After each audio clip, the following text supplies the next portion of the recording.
Hi, I'm Amy from The Fuel Homestead and thefuelhomestead.com, and today I'm going to teach you how to make baked quinoa patties. So stay tuned. Before you go anywhere, hit that subscribe button, hit the bell notification so you can get notified for any future videos we post, and enjoy this quick, brief intro.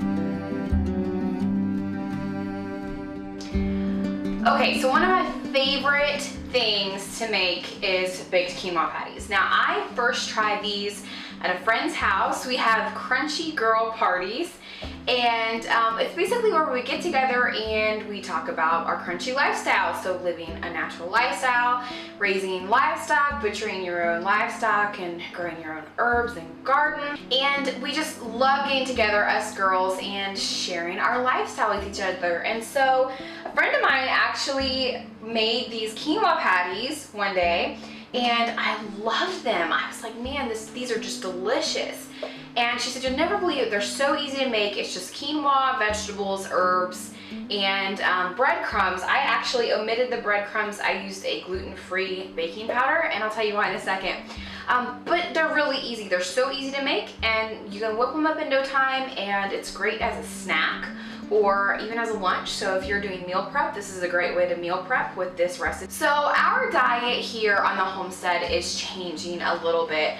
We're trying to find more ways to incorporate gluten-free, dairy-free, sugar-free in as many ways as possible. Now, that doesn't mean that if we go to a birthday party or we go out to dinner with some friends that we won't kind of splurge at that moment.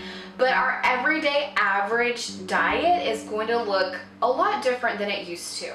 The reason for this is because we've had some recent health developments in our family, and I'm not going to go into detail, but it has made us have to change our diet.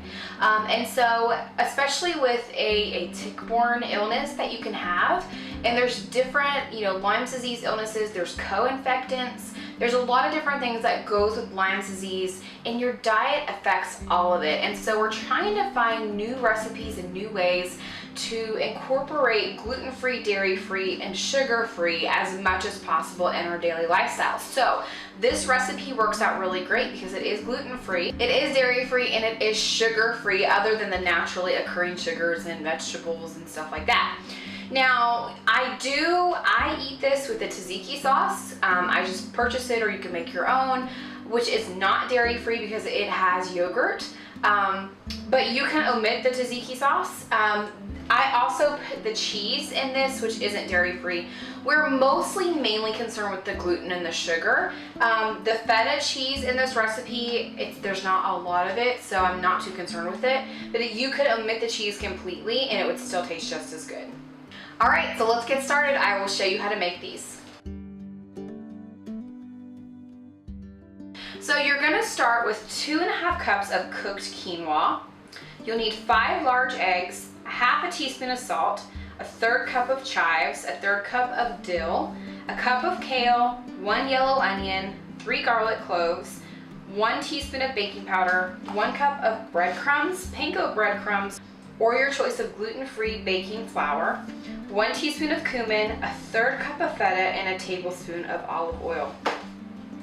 Now, I will tell you that you can kind of change this recipe to make it whatever you want. If you don't want kale, you could use spinach.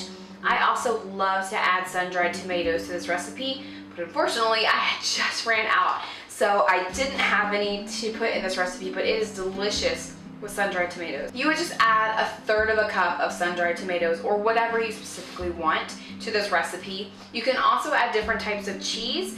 I use feta cheese in this recipe, but I also use Parmesan cheese a lot as well. So start by cooking your quinoa if you haven't already. You're gonna need 2½ cups of cooked quinoa. After that, you're really just gonna load in all of your ingredients and mix it up well in a large bowl.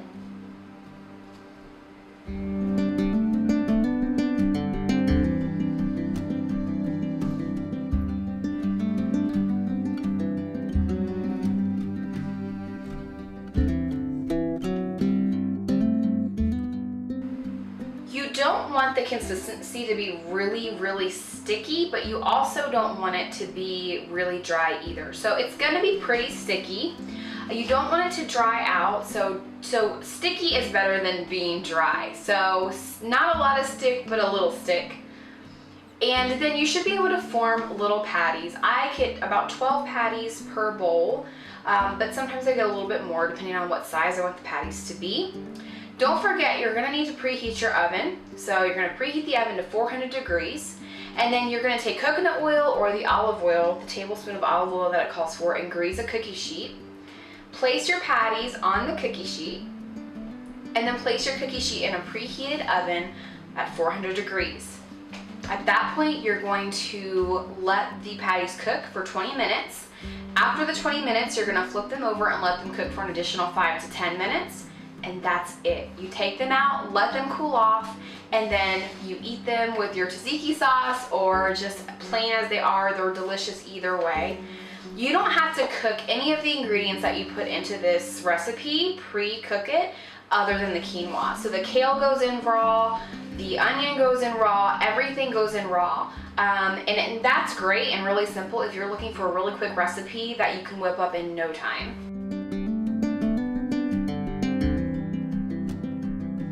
So that is it.